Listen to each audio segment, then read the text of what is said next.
a life of extraordinary faith and engagement and expectancy.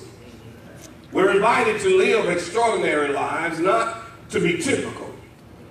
How many of us promised ourselves as young people that we were going to be exceptional? Yes.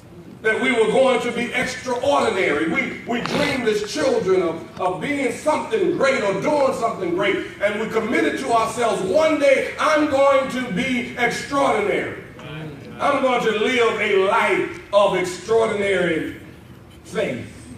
Maybe in our career or life work or our friendships or our marriages or our politics, we just wanted to do something extraordinary. We just didn't want to be like all the other 9 billion people in the world. Amen. Oh, we long for our youth again. The age of engagement and expectancy and the age of movement. It's during our life as children and young people that we seem to have a real commitment and a real dedication to the notion of being extraordinary. There was a research done some years ago now about people's creative genius level. How many of us believe ourselves, don't raise your hand, but how many of us believe ourselves to be geniuses in here? That we are exceptional, that we are extraordinary. Well, let me tell you what the research found a few years back. They found out that when they gave this test that derived your genius creative level to 5-year-olds, 98% scored high enough to be labeled as creative geniuses. That's a lot. 98% at age 5. They gave it again to the same set of people at the age of 10. And the same set that at the age of 5, 98, believed themselves to be exceptional, creative, and genius. At the age 10, 5 years into our school system, 5 years later, the number had dropped down to 32%. We lost almost 2/3 of our geniuses in 5 years. They gave it again 5 years later at the age of 15, where we're preparing to exit the public school or private school system, and the number dropped down to 5% of our young people believed themselves to be creative geniuses, exceptional people. What is it about this life that beats our creative juices out of us? What is it about this life that allows us to surrender the aspiration of being exceptional? But I'm not finished. They gave it one more time to those who were still alive when they were 65 years old, and the number went from 5% to 2%. So life just continues to sap us. We settle into life. We let go of those dreams of being people of exceptional faith. We let go of those aspirations of being individuals of great faith, of men and women that we read about in the Bible. And we dream as children and as young people that we will be among that number. Only 2%. And then they gave it again. And they discovered after people retired, the number began to go back up. I'm glad to hear that because I'm retired. But we began to dream again, and we began to believe. That's why movements and wars are fought by young people, because young people still believe. The children and youth of society are still dreamers. They still expect to live lives of extraordinary faith. When did you and I quit believing we could live an extraordinary life?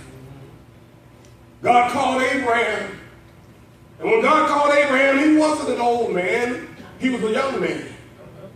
God called David. He was just a shepherd boy working in the sheep. There's a reason God called young people, because young people still believe. David was a young shepherd boy. The old matured men of his nation were challenged by the giant, and they feared going up against the giant. And this boy came into the camp. This teenager came into the camp, and he said, who is this uncircumcised Philistine that we should be afraid of him? I'll go fight. Amen. That's what youth will do. Youth believe. We can be extraordinary. The old folks said, sit down, boy, you're too young, you don't know what you're talking about. But David did it.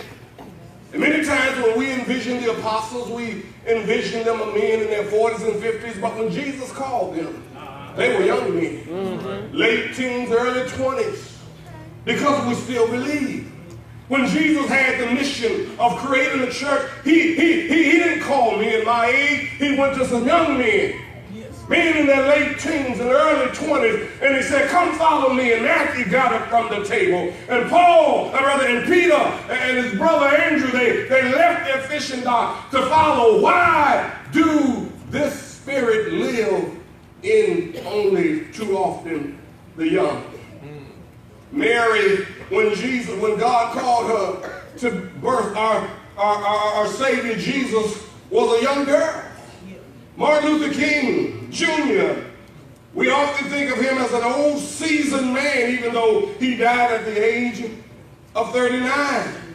And he was only 26 when he took on the pastorate at Montgomery Church there in Montgomery, Alabama. That's right. He was only 34 when he shared I Have a Dream. And as I mentioned, he was only 39 when he was gunned down in Memphis, Tennessee. Young people, young adults, young teenagers, children, still hopeful, still believing in their mind and their hearts, I'm going to live an extraordinary life. But we keep living. And we let somebody beat it out of us. We settle down on the job we don't like.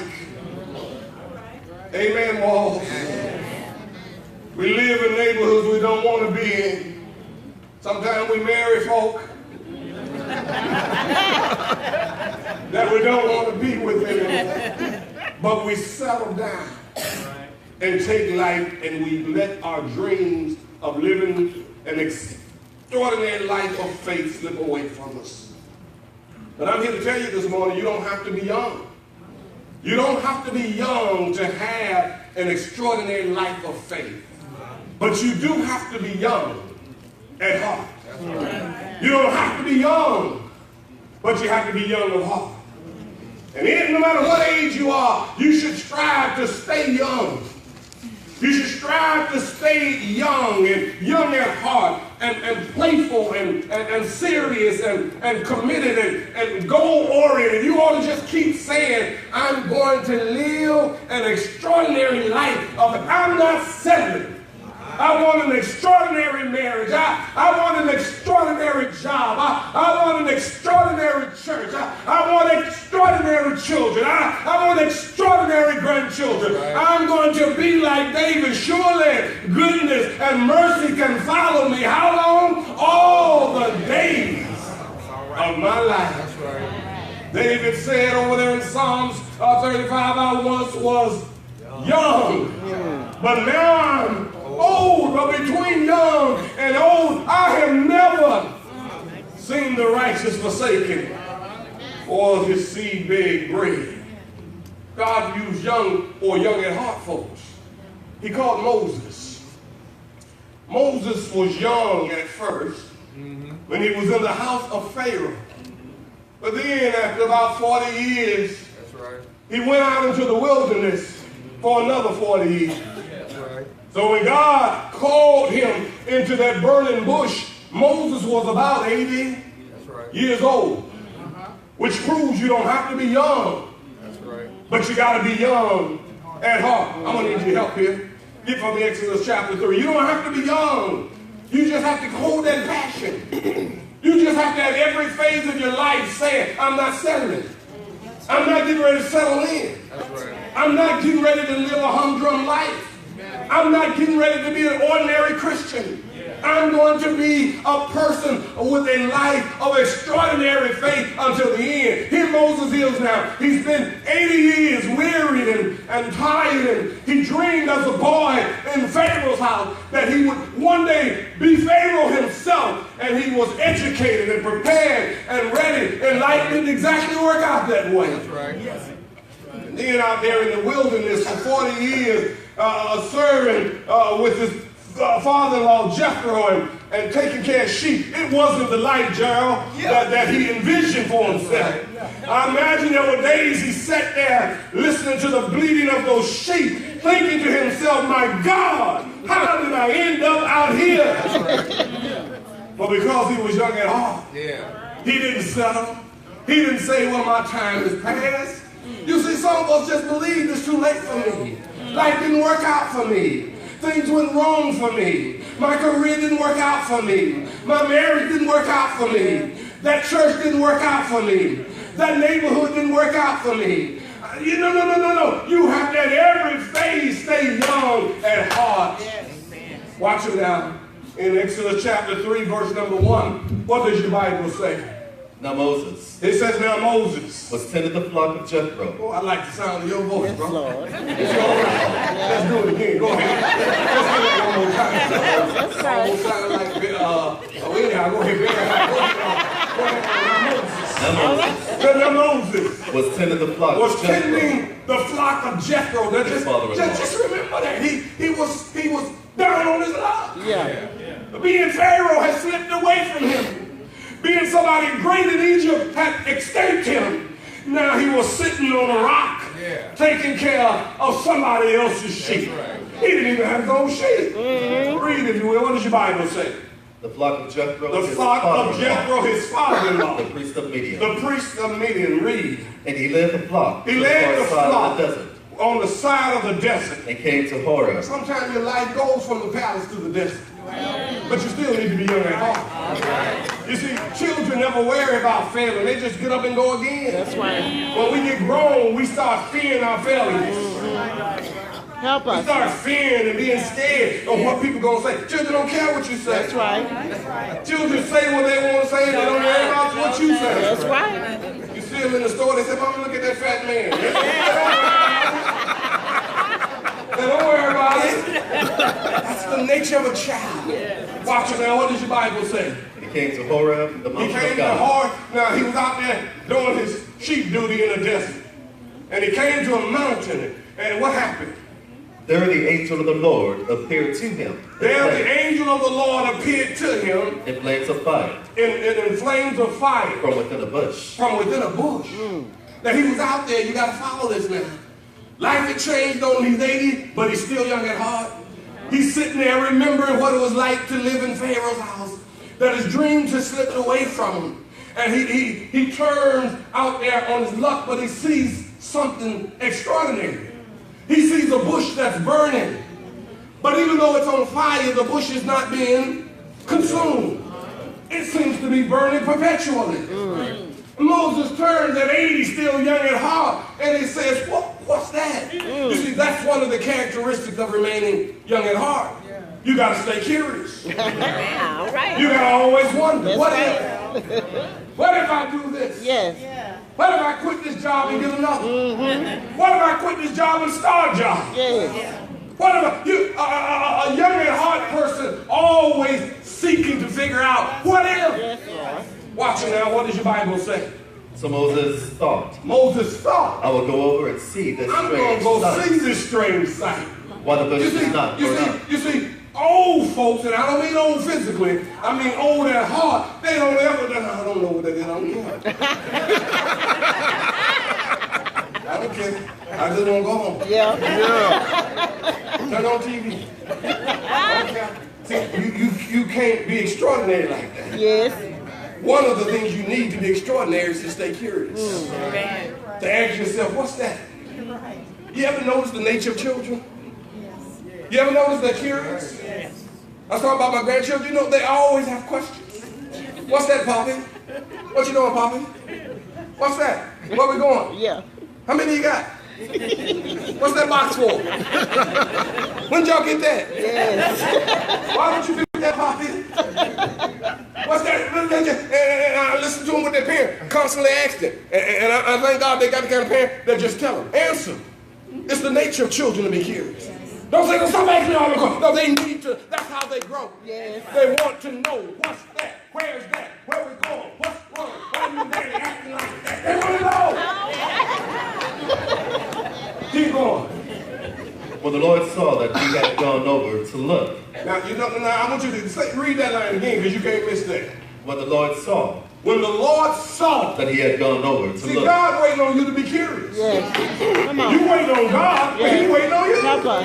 Help us. He sent some burning bushes in your life, you walk right by. God gonna help me. I ain't ready for God now. I don't know why. You just got seeing your burning bushes. And if you don't go and quiet of the bush, God says, I ain't gonna be able to help him. Yeah. You see, when God saw that he was curious, God said, now I'm gonna engage him. Now you got to learn to recognize burning bushes. They come in all shape, form, and fashion. Help us. You might be riding down the street and see a sign. What's that? Baby, that bill, my wife is good. Baby, that building for sale. I'm like, we ain't looking for no building. Why do I care that building on sale? That's how I ended up in the house I live in right now. My wife was sitting at the computer one night in our other house out in Spring, and she said, come look at this. I said, what is it? She said, it's a house. And I went over there and looked at the computer, and it said $750,000. I said, woman, you've been touched by an angel. I'm getting ready to retire. I ain't about to buy no $750,000 house. See, I couldn't see the bush. I went and sat back down. She said, well, I'm going to see it. I said, go ahead on. I can see it from here. I'm not in it. Sure enough, that next day she rolled over there and looked at the house. And she called. I was still working there. She called me at work.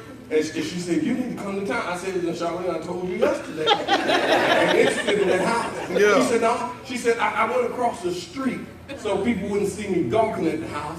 And I went down a little bit to look at the house from a distance. And when I was looking at it, I noticed. Come on. So you got to notice. Yes, Lord. Which means you got to pay attention. She said, I went across the street, down the street, and I turned around and I noticed another house that was empty. She said it didn't have a for sale sign in it, but it was empty. Oh, yes. She said, come look at it. So I drove on in the town. I recognized the burning bush this time. And I pulled up in the house and it was empty, nobody was living in it. And I said, well, how are we going to get this house? She said, we got to make it for sale. Yeah. We got to find out who owns it. Yeah, that's right. She chased down the name and she said, this is the family that owns it. So we started asking around and people said, well, you can't get that house because something happened in that house with woman's son, and they just attached to the house, and plenty of people tried to buy it. And I said, well, that's probably true because this area people were buying up houses left and right. And we found out who it was. It was an older woman, 92 years old. And we found out she had a son. And we got in contact with the son and we said, y'all interested in selling the house? And he said, well, I am. But it ain't my house. It's my mama's house. And you're going to have to talk to her. So we said, well, can you arrange for us to talk to her? And so we talked. He arranged it. We went and talked to her. Her husband was deceased. He had been a preacher for years. And she was a retired school teacher. So I can talk to teachers and preachers. That's something I can work out. So we started talking about her days as a teacher, my days in the education, and we started talking about her husband preaching, and I started talking about my preaching, and my wife was sitting there, and we were talking again, and she said, babe, I'm going to sell y'all that house. For $500,000 less than that other house my wife she recognized her burning bush. Yes. And she had the nature of a child to be curious and ask what if. Yes. That's what Moses was young. That's why he was young. And I keep going. I got to get out of here. That wasn't even in my sermon. And what does the Bible say?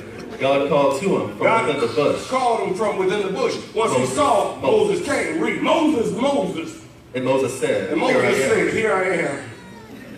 Keep going. Do not come any closer. That's far enough. He says, Moses, and Moses came. God said, don't go any closer. Just to show you the nature of being young at heart. I'm going to have to move through this here. So Moses was curious and he was young at heart, and he ended up moving to become the great deliverer that became recorded in biblical history that we still speak of today. So he lived that extraordinary life, even though it had some setbacks. And sometimes when it looked like it wouldn't happen, he stayed curious. He kept the nature of young people. Yes. And God was willing to work with him as long as he was young at heart. He struggled with believing, but he just maintained his sense that I can do this. All right, let's get ready to wrap this thing up now and go home. I want you to understand that we have to believe we can live an extraordinary life. We have to be committed to it not only as a Christian, but as a body of Christians, as a family of Christians, as a church of Christians, like you are here at Maryland West. You've got to believe that we can be an extraordinary church. That's right. Not just another church on the block, but an extraordinary church. Amen. That we can believe that God can do great things. You got to be careful not to just start copying what every other church does. Yes, Lord, help us. It's like my story I always tell about how you learn how to pray. When I was a boy growing up in the university church, I didn't know how to pray. You know how I learned how to pray?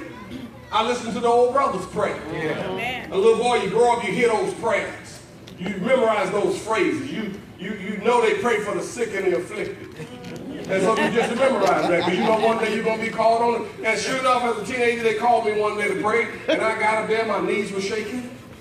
I started praying, I started remembering those lines. Yeah. I was in a rhythm. And I said, Lord, bless the sick and afflicted all over the land and country. I thought to myself, who was afflicted? I didn't know who afflicted was. I just knew that's how everybody else prayed. And that's a lot of times how we live our life. Not extraordinary, but just copying everything we see. That's how we live our life. Not extraordinary, but ordinary, doing what everybody else is doing. Sometimes that's how we function as a church. That's right. Oh, they had a Ladies' Day program over there. We need a Ladies' Day program. Oh, they had this over there. We need this.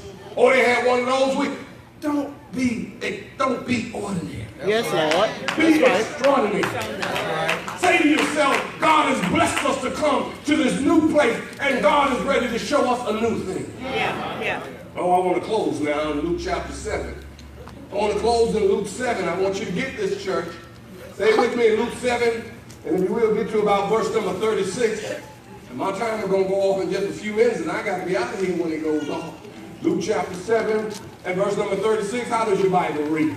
Now one of the Pharisees invited Jesus to have dinner with him. So he went to the Pharisee's house and reclined at the table. Read, if you will. When a woman who had lived a sinful life in that town learned that Jesus was eating at the Pharisee's house, she brought an alabaster jar of perfume. Read. And as she stood behind him at his feet, crying, read if you will, she began to wet his feet and with tears, read. Then she wiped them with her hair, kissed them, and poured perfume on them. Read if you will. When the Pharisee who had invited him saw this, okay, now watch this. He said to himself, whoa. Now, the Bible says that this Pharisee, this religious leader, the somebodies of time, invited Jesus to dinner. Now, then they squatted down, and many times they squatted down like this with their feet behind them to eat. And so this woman of the street came in, and she started washing the master's feet. She didn't want Jesus eating dinner with dirty feet. Now, the custom was that when people came into your house, you would wash their feet before dinner like we wash our hands. But this old religious somebody wasn't going to stoop down to wash Jesus' feet. So he was letting the Lord eat dinner with dirty feet. This woman of the street came in and started crying and washing his feet with her hair. And then read that last line you read again. What does your Bible say? It says, when the Pharisee who had invited him saw this. He said to himself. Whoa. I want you to catch that. When the Pharisee who had invited him saw this. Yes. Some translations say, when the Pharisees who had invited him saw it. So between an it and a this. And they didn't see the woman. They saw it. Yes. Help us, Lord. They didn't see humanity. They saw it. Yeah. See, sometimes when we ride around, we don't see people. Lord, we see that. help us. We see somebody standing there panhandling in our way. We see that. So y'all say amen when you can. Amen. They saw, when the Pharisees saw it. Now keep reading. What did your Bible say? He said to himself. We coming back. Hold that thought. Keep reading. He said to himself. If this man were a prophet. Now if he was somebody like us. Oh. Read. He would know who was touching him. If he was like us, he'd know who was touching him. Yeah. And what kind of woman she is. And what kind of woman she is. That she is a sinner. That she's a sinner. Help us. Read. Jesus answers him. Jesus, no. Now he said that to himself. But the problem is Jesus can hear you when you talk to him. So Jesus said to him, Simon, I have something to tell you. I got something to tell you. Tell me, teacher. Tell me, teacher. Read. 2 men owed money. He said 2 men owed money to a certain lender. Read. One owed him 500 denarii. One owed him 500 denarii. The other 50. The other 50. Read. Neither of them had the money to pay. Neither one had to pay. So one owed 500, one owed 50. Neither one had to pay. Read, if you will. So he canceled the debt. So he canceled the debt. Read, if you will. Now which of them will love? Now, which one do you think Jesus said was the most grateful? Read, if you will. And Simon replied. I suppose the one who had the greater debt. Keep reading. You have judged correctly. Jesus said you got the first question right, Simon. But I got another one. Read, if you will. And then he turned toward the woman and said to Simon. Simon, do you see this woman? Do you see this woman? I came into your house. I came to your house. Come on. You did not give me any water. You didn't even offer me water for my feet. Yes. But she wet my feet with her tears. She wet my feet with her tears. And she washed them with her hair. Simon, you didn't give me anything, you $50 bug. That $500 streetwalker washed my feet. Yes. You better be careful who you treat important. Help us, Lord. And who you think is unimportant. Yes. Who's an it and who's a she. Or who's an it and who's a he. Yes. Watch what your Bible says. Read. You did not give me a kiss. You didn't give me a kiss. But this woman. But she ain't stopped kissing from my the time I entered has not stopped kissing my feet. Keep reading. You did not put oil on my head. You didn't put oil on my head. But she has poured perfume on my feet. But she has poured perfume on my feet. Therefore I tell you. Her many sins have been forgiven. Her sins have been forgiven. Read. But she loved much. She loved much. But he who has been forgiven. Little. Loves little. Read. Loves little. Read. Then Jesus said to her. Jesus said to her. Forgiven. Her sins are forgiven. Here comes the second question for Simon. Read. The other guests began to say among themselves, Who was this who would forgive sin? Keep reading. And Jesus said to the woman, Your faith has saved you. Keep reading. Go in peace. Keep reading. After this, Jesus traveled about. Okay, I must have missed it earlier. But earlier there in the text, he says to Simon, Simon, do you see this woman? Yeah. See, what they saw was it. Jesus had to, around verse 44, I believe, Jesus had to say, do you see this woman? Yeah. She ain't it. Now, I'm talking about being an extraordinary church. One of the things an extraordinary church has to do is know, you have to have the skill of noticing. And you got to see what other folk don't see. Simon and his buddies saw it. Jesus saw a woman. He said, Simon, do you see this woman? What he's saying is, do you see her humanity? That's right. Not that she was a hooker, but do you see her humanity? That's right. See, when we see broken people, we got to see their humanity. Yes, Lord. You can't see a thug, you got to see the humanity. Yeah. You can't see a hoodlum, you got to see humanity. You can't see a drug addict, you got to see humanity. You can't see an ex-con, you got to see. Do you see this man? Yes, Lord. Do you see? Sometimes our insides get so disgusted with certain kinds of people. Help us. You got a problem. Yes. You got a problem when your eyes won't let you see their humanity. Come on. You got a problem when you think he ought to be under the jail. Ooh. Oh, I better go back up here. I'm just talking about being an extraordinary church. Yeah. We must be the people of God. Here's my line. I want you to hear it so you know I'm getting ready to quit. Yeah. We must follow the mission of Christ. And the mission is to do the work of God. That's the mission. We must be committed to the message of God. And what is the message? The message of God is the love of God as expressed in the gospel. That's right. We're always trying to figure out what we need to do with somebody. What we're going to do with him. Love him. Yeah. That's right. And I heard that he used to be a man and he's a woman. Love her. Mm-hmm. That's right. Help us. Well, what about this trans? Oh, I don't care what they are. We need to express the love of God through the gospel. Amen. Yeah. A church that's committed to that as your message. Quit trying to box everybody in and fit everybody in and figure out everything before. You know, the people got things they need to work out, but the first thing you got to do is just love on them. Yes. Yes. Man, when I'm down and out, I don't need you to come examine me. Come on. That's right now. Just come love on me. Yes. Now, brother, who lives with you? She, your wife? You don't need to know all that. Yeah.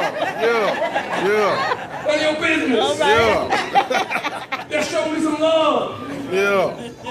Woo! Amen. Yeah. See, the message is the love of God as expressed through the gospel. And the word gospel means the good news. Yes. And if the church ever learns to see the humanity of people and love on them through the expression of God's love through the gospel, we can save a dying world. And we can bring people out of a lot of darkness. Man. Don't give up living an extraordinary life. Keep being young at heart.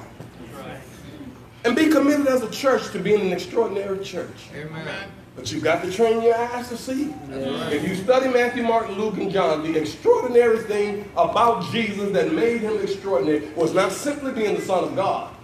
It was that he noticed. Just read it.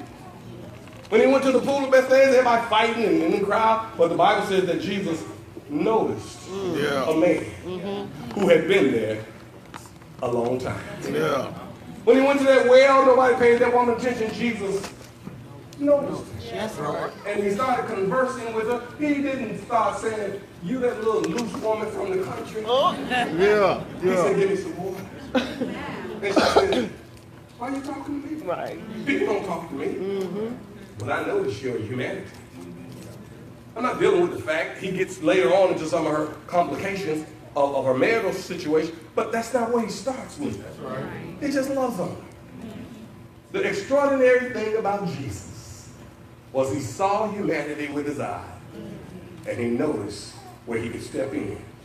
And when God sees you curious and that you take the first step in your life and as a church life, God will take the next one. Yes, Lord. He already has a work prepared for you. His only question is, will you step into it? Moses saw the burning bush. God set the bush afire. But would he step into it? Yeah. When he stepped into it, the Bible says God called him and said, "Moses, got something for you to do." Yeah. You mad at God because you won't step into the bush? Yeah. If you step into the bush, you'd be surprised the call that God will put on your life. You hear and you need to make a public response. We invite you to do it. You want to become a New Testament Christian, do it by faith, repentance, confession, to be born again in the water and grave of baptism. Let's stand together and let's sing. The invitation is yours. Lord, whatever you do in this season, please don't do it without me. Lord. Whatever you do. Don't do it without me. I like this song again. Whatever you do in this season, please don't do it without me. No, don't do it without me. In your healing, Lord, in your healing in the season, please don't do it without me. No, don't do it without me. If you're blessing, Lord,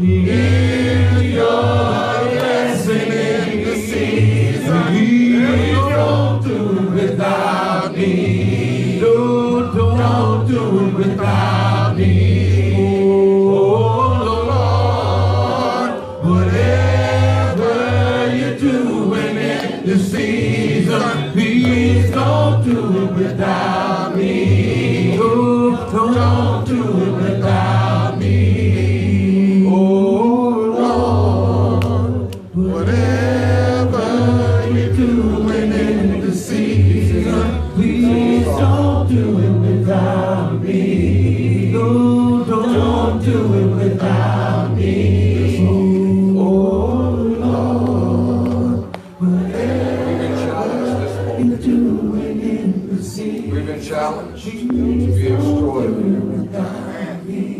We've been challenged to have extraordinary lives and be extraordinary people, to have a faith that steps into what God has in store for us. As a people, as a congregation, we want to meet that challenge. We want to embrace that challenge. We want to grab that challenge. We want to allow God to use us and just witness and see what God can do through us. But it starts with you personally. Personally evaluating your own faith. That's right, yes sir. Evaluating your own stance with God. You know what the gospel is. You know what the gospel does. I'm encouraging you and I'm admonishing you. Our leadership is before you. If you need to come and reconcile with God personally so that we can be reconciled with God collectively, I'm admonishing you to do it. It starts with you looking to God and saying what the words of this song is saying. Lord, I don't want to be excluded. I don't want to be left out. Lord, use me. Lord, work through me. Lord, mobilize me. Is that your spirit this morning? I'm asking you to sing the song. And if you need to come to the Lord and recommit and reconcile, do it right now. Let's sing a little bit loud. Oh, Lord, whatever you're doing in this season, please don't do it without me. No, Lord, don't do it without me. If you're blessing the Lord, if you're blessing in the season, Lord, don't do it without me. No, Lord, don't do it without me. Oh, Lord, whatever you're doing in the season, Lord, don't do it without me. No, don't do it without me. Oh, Lord, whatever you're doing in the season, please don't do it without me. No, don't do it without me. This is what you have to say. Lord, I surrender. I surrender all to you. It has to start right there. You have to say, Lord, I surrender. Everything I give to you. I'm not holding anything back. Withholding nothing. Can you say that? Withholding nothing. That's a pretty big statement, isn't it? Withholding nothing. Lord, I'm here for you. I'm available for you. Withholding nothing. I surrender. All to you. Every little thing I give to you. Lord, Withholding nothing. Withholding nothing. I surrender. I surrender all to you. Everything I have, I give to you. Lord. Withholding nothing. What does that look like, Brother Lee?